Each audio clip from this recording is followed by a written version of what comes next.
Hi, welcome back to my channel.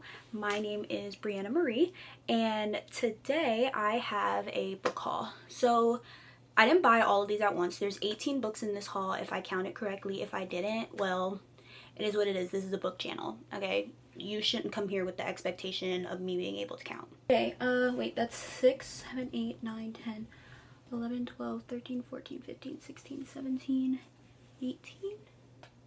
I didn't advertise as that. Beside the point, there should be about 18 books. These were not bought all at once. This is like a big summer book haul. Even though I'm pretty sure I am capable of buying 18 books at once, I've never done anything that crazy. So yeah, let's jump right into it. I thought I brought my water over here, and I didn't bring my water over here, but I know my mouth is gonna get dry. So I'll be back momentarily. A few moments later.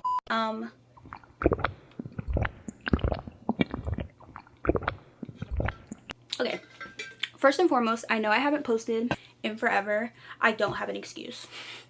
I've had a hell of a summer, okay? And it's still summer, and I'm ready for summer to be over. But I've had a hell of a summer. It's not that I haven't had time to film, I just haven't had the energy to film. Also, like, I wanted to do wrap-ups, but to be honest, I've been reading like one book a month.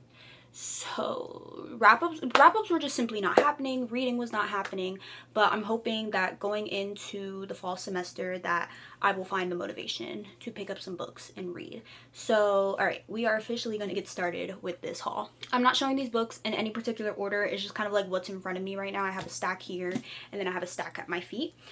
So first I have T.J. Klune, Somewhere Beyond the Sea. This is the sequel to The House on the Cerulean Sea, which I really love. I don't know, something about these, like, I don't know, it's just so cute. Like, these gay men are happy, and this follows Arthur, who is a phoenix. And so like that comes out to light in this book, and we kind of get more information about his history and background. Next I have The Conditions of Will by Jessa Hastings. I have the entirety of Magnolia Park series behind me. I read the first book. I got through maybe a third of the second one, but it really reads like Wattpad fan fiction. Now, if you like the series, it is what it is. To me, it wasn't doing it for me. I put it down. I will try again, considering I bought the entire series in one go, so I'm kind of going to force myself to read it. But when I read the synopsis of this, I was intrigued, and so I decided I was going to give her another go. I don't know when I'm gonna read this. Hopefully soon, because like it's sort of a recent release. Now, I don't want to say new release because it came out a little bit ago, but it's a recent release, so I'd like to read it while it's still relevant, you know what I mean? So I could scroll through TikTok and see what other people thought about it. Next I have Really Good Actually by Monica Hazy. It's probably Hazy. I got this at a bookstore in Princeton. I was just browsing around, and this was there. It is about a woman. I'm pretty sure she goes through a divorce. Yeah, she goes through a divorce for a very short marriage, and she's just trying to figure herself out. She has like lots of different friends supporting her through this, and I'm pretty sure she's trying to get her master's. Yeah, she's working on her graduate thesis, and so she's trying to get her master's, I'm assuming. And so there's a lot going on in her life. She's young. Yeah, she's 29. So there's a lot going on in this book. It's chaotic. I can't wait to read it. This is kind of like my favorite type of fiction, where it's just like, damn girl, you're going through it, huh? And I just love to be there for that. I want to be there and support Maggie. Okay, almost dropped an entire stack of books. And next, you all know her. I don't know if you all love her, because I've been trying to avoid any information about this book, but it is Great Big Beautiful Life by Emily Henry. When this first came out, I did not get it because I was not in any place emotionally to be reading romances. Now I am, and I do think I need a little bit of a palate cleanser, so this may be my next read once I finish my current one, which is The Memory Police. So once I get through that, I think I will be picking up this, because I really like the concept of like them both being writers. This isn't the first time that Emily Henry has done this, with like both of the characters being writers that write different genres. I also just really like that trope in general. That was a trope that was in Not in My Book by Katie Holt. Also just really liked it when two writers are a part of the romance and they're writing different genres, like they're at each other's heads, but it's not enemies to lovers, which I like, because it doesn't come off that strong. And so I think the trope is done really well generally, and Emily Henry has done it before, and I liked it the first time she did it, and so we'll see if I like this one. It also reminds me, the synopsis reminded me a little bit of the Seven Husbands of Evelyn Hugo, just because like this woman is choosing who she's going to tell her life about, who she's going to tell her life to. I don't know if that makes sense, because the Seven Husbands of Evelyn Hugo is like she was telling about her life. That might just be my brain connecting things that have no business being connected. So I'm gonna move on to the Barnes & Noble haul that I have from the other day. So I went to Barnes & Noble's the other day. The goal was to do the 3 for $25. I was only gonna go in there, spend $25, get the 3 romances, be on my way. TikTok failed to inform me that the 3 for $25 were only for select titles, and those were gonna be titles that I was not interested in. So instead of going in and spending 3 for $25, I went in, I got 6 books, and I spent $120. That's just how it happens, man. You put me in a Barnes & Noble and I leave in debt. So let's just go through the books I got. First, and this is pretty rare for me, but we have a fantasy. We have 2 fantasies. I got The Bone Season by Samantha Shannon, who I'm pretty sure is she the author of that big dragon book? Y'all know what I'm talking about. The Priory of the Orange Tree, is she? Hold on. Let's look. I'm so good. Yeah, it is. Okay. So I got The Bone Season by Samantha Shannon. So I got the first and the second book. Now I think there's 4 books in this series. There may be 5. I think there's 4. Well, there was 4 at my Barnes & Noble, and trust me, it took everything in me not to get all 4, but every time I do that I end up not liking a series, and so I was like, let me get the first 2, because if I like the first one I can jump straight to the second one and then I'll keep buying them. I am not a huge fantasy person, but I read the synopsis and I was like, I actually think I'm gonna like this. It is pretty thick. I love a good thick book, because then when I finish it I feel really accomplished. So I think I'm really gonna like this. I think when I finish Great Big Beautiful Life, if I read Great Big Beautiful Life right away, this is probably gonna be my next read. But also I really want to read Fourth Wing, because my friends are reading it right now and they keep raving about it, and they're like, you have to read it, you have to read it. And I'm like, I have to read it. So I think I'm going on this little fantasy kick right now, but I don't know, because it's like, do I have the brain capacity for a fantasy series right now? Like, do I even have the brain cells to do it? Clearly I don't, because I'm barely making it through this video, but they're just so thick, and I really want to read a fantasy. Like, I want to get back into fantasy so bad, because I used to read a lot of fantasy. I have a whole fantasy shelf in my room, which you can't really see, but it's this white one next to me. And I used to read a lot of fantasies. I used to get through series like they were nothing. And now I feel like I'm just in a little bit of a rut. Like, all I can get through are like short fiction novels, which isn't a bad thing. It really isn't. But I need to return back to my roots. Like, I don't want to be here. Okay, I need escapism, and I need fantasy escapism. So maybe I'll go straight to this. I don't know. I'm really indecisive. I really want to read The Bone Season, and honestly, I feel like I may DNF The Memory Police, because I'm like a third of the way through, and it's just not hitting for me. And I feel like it has nothing to do with the book. I think it's like right book, wrong time. So I don't know. I'll think about it as I'm editing this video, probably. That was a really long rant for no reason. I apologize. All right, let's go. So I did get romances. They just weren't the 3 for $25, but after browsing the romance section, I was going to get a romance book. And so first I got Along Came Amor by Alexis Daria. This is basically about like it's like a casual hookup, you know, and they end up catching feelings. And that's all I know about it, and it sounds good to me. The cover is cute. I like the like no strings attached, but I'm pretty sure the guy falls first and harder. You got me there. That's all I need to know. He falls first, he falls harder, and the girl is just like, this is a casual hookup. She's a girl boss, okay? I can't wait to watch him yearn. Okay, I got Poison for Breakfast by Lemony Snicket, and you guys don't know how excited I am to read this book. If y'all don't know, Lemony Snicket is the author of A Series of Unfortunate Events. That was my, like, all 13 of those books got me through elementary school, okay? I love the way he writes. I love how he always breaks the fourth wall, and he's like, you don't want to read this book. Yes, I do. Yes, I do. So this book, he is writing about his own death, guys. So me and my friend Juliana both got a copy of this. We're gonna buddy read it. We just buddy read Speak to Me a Home by Janine Cummins, and I finished it. She's still reading it. I'm a terrible person to buddy read with, because I go from, oh, I'll read, you know, 7 chapters to the next, like, just for the first few weeks, and then as soon as I lock in, I'll finish the rest of the book in one go. And then the person I'm buddy reading with is like, girl, I apologize, okay? But this one's pretty short. And honestly, I think I can get through this in one sitting. But I'm gonna wait. for my girl, okay? But I am so excited to read this. He is one of, like, I don't even want to say he's one of my favorite authors, but he's definitely nostalgic for me. And so I don't want to say I'm going in this with high expectations, but I think I am. I love Lemony Snicket. Honestly, he can do no wrong. So even if this is bad, I think just the nostalgia of it all will make it good for me. So I don't know if you guys can tell, but I'm slouching so bad. Like, I could just be like this. I'd be in the middle of the frame, but I'm like, it's fine, whatever. All right, these are the last two from my Barnes & Noble, and then I'm going to go on to the ones that I got from secondhand bookstores. And these last two are romances. And so this is called Best Hex Ever, and it is by Nadia El Fassi. I don't know if I pronounced that correctly. Apologies if I didn't, but this is a romance. It's kind of like a fall romance. There's like a wedding or whatever, and he's the best man, she is the maid of honor. They have a romance going on, but she has a hex. It's like everybody that she falls in love with is cursed with bad luck. And so, you know, she likes him, but she's like, what about the hex? I think it's cute. I'm not going to read this month.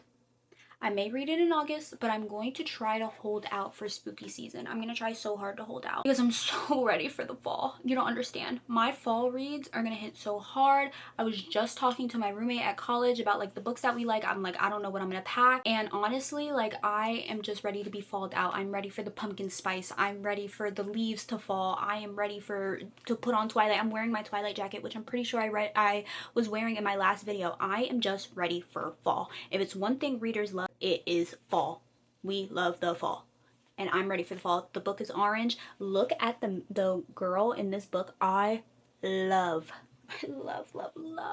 when the characters look like me, okay? It just makes it so much better. Like, you know, when you guys are reading something, or like when you used to read fan fiction, because I know y'all used to read fan fiction, and it's like YN had blue eyes and blonde hair, and I'm like, so it just doesn't do it for me. Sometimes I can get through it. You know, if I'm reading Emily Henry or Abby Jimenez or whatever the case may be, like, I'll make my stuff up. But it is really nice when I don't have to do that. And honestly, this main character is absolutely gorgeous. I don't know what her ethnicity is, but it doesn't matter. Okay, she is, you know, she got a little color to her. It looks like she has some henna on her hands. She got curly hair. She thick. It is doing it for me, okay? Next we have Those Fatal Flowers by Shannon Ives. It's probably Eves. And this is sort of like a Greek mythology retelling, but also a romance, but it's also sapphic. Yeah. This was such a lucky pull, first of all, because it wasn't the ones that was front facing. Like, literally all I saw was this. And something inside of me said, pull that book out. I pulled it out. Oh my god. Now, first of all, I don't know much about Greek mythology. I think the last Greek romance I read was A Song of Achilles. But, okay, on top of this being a mythology retelling, it is also about the lost colony of Roanoke. And you may think, how are those two things connected? I don't have an answer. I couldn't tell you how those two things are connected, but they're going to connect it in here. And I don't know how those two things are connected, and I don't care. It's sapphic, it's a Greek retelling, and also the lost colony of Roanoke is so interesting to me. So interesting to me. It's not even funny. I think American Horror Story Roanoke, people hated that season. I absolutely ate it up. I don't know what it is about the lost colony of Roanoke. Even when I was in school and we would talk about it in history class, it was so fascinating to me because where did these people go, you know? So, I don't know. It just seems interesting. It's sapphic. I can't complain. Okay. We have 8 books left in this haul, and the rest of them are all from a secondhand bookstore. Support your bookstores, support your libraries, and all of those things, okay? Let's get started. I think some of these are already hauled on my book talk, which I haven't posted there for a while either. So if you feel neglected, don't feel that neglected because it wasn't just you. Alright, first and foremost, I got Breaking Dawn, the mass market paperback movie covers, because I have literally every version of Twilight known to man except for these, which you would think it would be easier to get your hands on these, but no. I have the white covers, I have all of the like actual books. I even have a special edition of the first book that's signed by Stephanie Meyers. So yeah, I'm working my way through collecting the mass market paperback movie covers, and so I have Twilight, I have Eclipse, and now I have Breaking Dawn. So I need to find New Moon, and I'll have all of them, and I'll be really happy. Like, that would make my day, to be honest. Next, I have Murder, She Knit by Peggy Earhart. It might be or her. I don't know. There's an H somewhere in between that. Now, this is a silly little read about a woman who likes to knit, and she invites someone to come knit with her. It's a knitting club. The other lady dies. She's like, I need to figure out who killed my knitting partner. And that's it. I love to crochet. This is short. I just thought it'd be silly. You know? Who doesn't love a silly read? Okay? It doesn't need to be the best piece of literature I've ever read in my life. As long as I'm entertained, that's all I need. As long as I can escape into a book, that's all I need. Like, I'm not picky. I'm really not picky. Next, I got Those Other Women by Nicola Morty. Listen. Okay, Leanne Morty, who wrote 9 Perfect Strangers and also Big Little Lies, I'm pretty sure. And like apples. Something about apples, okay? Are they related? I don't know why I'm acting like this is a mystery. I could just Google it. Okay, I'm gonna Google it after filming this video, and I'm gonna put it somewhere on the screen if they're related. Okay, editing Brie. Are they related? Okay. Anyways, I grabbed this. The main character, her name is Poppy. Her husband leaves her for her best friend. Crazy, right? So she writes about it on social media. She's just trying to get her anger out, and it goes viral, and other women are like, the same thing happened to me. And so like there's like a little group of these women venting together. Yeah, but then the group chat of the girlies get leaked. And so there's some trouble and drama there. I don't know what to expect. I might be going in with no expectations, but it sounds interesting. I really like books where it talks about a group of women. There was one book I had read from the library. I don't even remember what it was. It was from my local library, and it was about these people in like a divorce support group. And it really did it for me. I felt like I was a part of the group, and so I hope I feel the same way here. Next, I have an author that has been coming up on my TikTok a lot, not for this book necessarily, but for some of her other books, and that's Kristen Hanna. I got The Things We Do for Love. The main character, her name is Angie, and she has been having a hard time trying to conceive a child. She goes through a painful divorce and moves back to her hometown. When she moves back to her hometown, she meets this young girl who is 17 who was abandoned by her mother, and so she takes her in and starts to care for her. And it's a story about these two people and their connection. It sounds really sweet. It sounds like it's gonna make me cry. It's a found family trope. I mean, this was a no-brainer for me to buy. This was a no-brainer purchase, and so I'm really excited. People really like her books. I didn't see any of her other books at the secondhand bookstore, but if I like this, then maybe I'll go out of my way to buy one for full price. Alright, next I also have a book that is really popular. I don't even know if this needs an explanation or an introduction, but it is The Vanishing Half by Britt Bennett. This follows two sisters who are both mixed race, but one of them chooses to live her life as a white person because she is white passing, and the other chooses to embrace her racial identity. Yeah, it's kind of like a retelling of Passing by Nessa Larson. Whatever, you guys know what I'm talking about. And so yeah, it's kind of like a rewriting of that. I'm excited to read this. I have had this on my TBR for literally ever, like forever. This book has been talked about on booktube so many times, on book talk so many times. At this point it might even be a modern classic. I feel like everybody has read this damn book except for me. So I'm gonna give it a go. I found it at the secondhand bookstore. It's a paperback. It's pretty small. It's a different cover than I'm used to, but I'm really excited to read it. Alright, we're down to two more books, and then we're done. Alright, next I have Independence. I'm not going to try to pronounce this author's name because I'm going to butcher it, and then I'm going to feel really bad about it, and when I go to sleep at night, I'm going to think about how badly I butchered this author's name. So I'm going to save myself the trouble and the embarrassment. So this follows, I'm pretty sure it follows three sisters. Yeah, it follows three sisters. So you have Priya, Deepa, and Jamini. All of them have different qualities to them. And so Priya, she's intelligent and idealistic. Deepa is the beauty, and she really wants to get married. And Jamini is devout, sharp-eyed, and talented. Okay? Their father is killed during a riot. So Priya, you know, she goes after her career. Deepa falls in love with the Muslim man, which tears her family apart like that. And then Jamini, is that her name? Jamini, yeah. She tries to, you know, be the glue of the family and hold everything together, but she is in love with Priya's fiance. So there's a lot of drama going on here, and then also you have, you know, they're fighting for independence. There's a lot going on. They just lost their father, and I don't even know what to think about this book. I read the synopsis, and honestly, I was kind of like overwhelmed. I was also a little emotional about the dynamic of these three sisters, and I think I'm confident that it's going to be developed really well. And so yeah, and this was a book of the month book. I don't know what month is this? January 2023. Book of the month book. So I think it'll be good. Book of the month I generally have high hopes for, and Reese's book club and Oprah's book club. Those are like the big three for me. Okay. Last, and certainly not least, we have a new release that I did not expect to find at my local secondhand bookstore, and that is The Emperor of Gladness by Ocean Vuong. Now I read one of his books before, and I liked it. I really like his writing. I think his writing style is gorgeous. He is a beautiful writer, like really beautiful. I saw his interview with Oprah about this book, and so I saw it before I bought the book. Saw his interview with Oprah. This is a Oprah's book club book, which we literally had just spoken about, and my camera is about to die.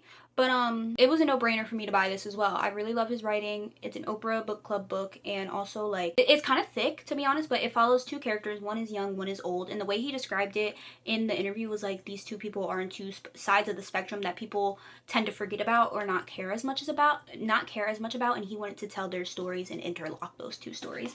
And yeah, sorry for speeding things up at the end, but though that was my book haul. I think it was about 17 to 18 books, and yeah, I want to film more videos more often. I didn't do my mid-year wrap-up, my mid-year freak out tag, which is really sad, but I don't know, I can't do it, guys. I can't do it. Maybe next year. I don't know. But I am trying to catch up on my reading goal, which is 25 books this year. I think I'm at about 11 or 12. And yeah, more reading vlogs. There's going to be a travel vlog coming up because I'm going to DC for the week for like a cosplay con with my best friend, and so there'll definitely be footage there, and I'll bring some books to read with me. I want to do a 24-hour reading vlog. I'm buddy reading with my friend. Like there's more content coming, I promise. So yeah, that is the end of this book haul. I hope you enjoyed, and sorry for such the long delay in filming, but yeah, bye.